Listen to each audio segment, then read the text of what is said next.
T.I.P, dog. The King ringleader. Hustle gang head honcho. Let you know you listen to Double J. Yeah, that's what I'm talking about, player. You know, I was a huge Breaking Bad fan until I seen a preview and it said, hey, watch Boss for free. So one night I sat down and I watched the first episode of season 1 on Boss, and I was hooked. And I stayed up all night watching the first season.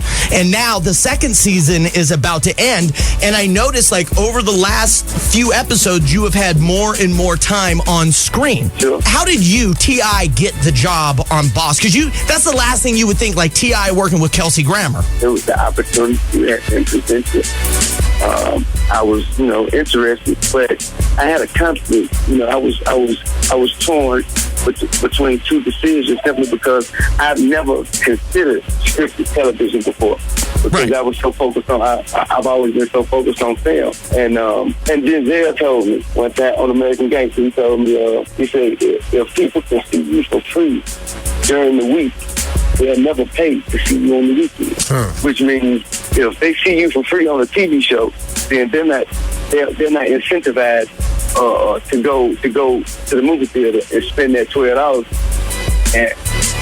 and push forward in the acting career by way of movies, simply because they see you for free during the week. But when I read the script for Boss, and saw how multifaceted the character was, that's when I was like, all right, this is a no-brainer. I got to do it. In the last episode, you had, the mayor's daughter. You had him kill a ward boss. Is that because you are taking over? And I've noticed in the show, like, you keep eyeballing cats, and I'm like, okay, is T.I. getting a bigger role, or what's good? Are you going to have a more influential role next season? I'm not here to let any cat out of any bag. Damn it.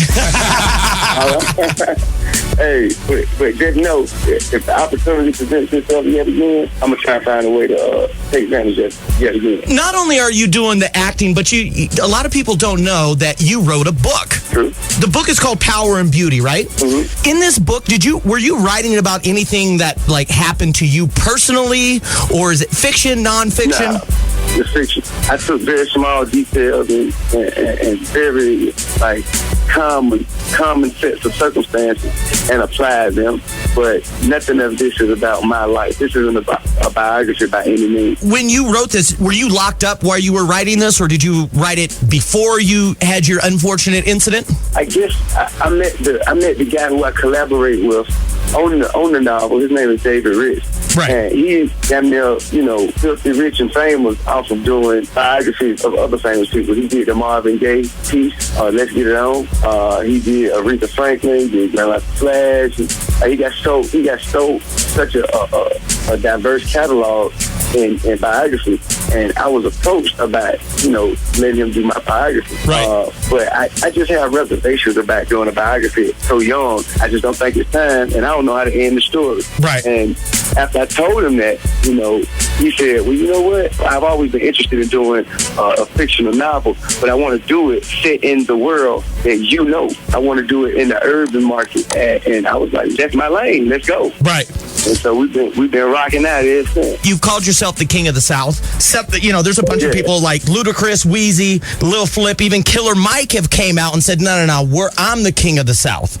Who is the undisputed King of the South and why? Hey, man, for one, I have not heard Wayne, Mike, or any of them other people that you just named stand on no platform and say, no, I'm the king. I haven't heard that. I haven't been challenged in that way. But, even still, though, I'm the king simply because I said I was, and I backed it up, and I proved it. And until someone else can dethrone me, I shall remain right here. There you go.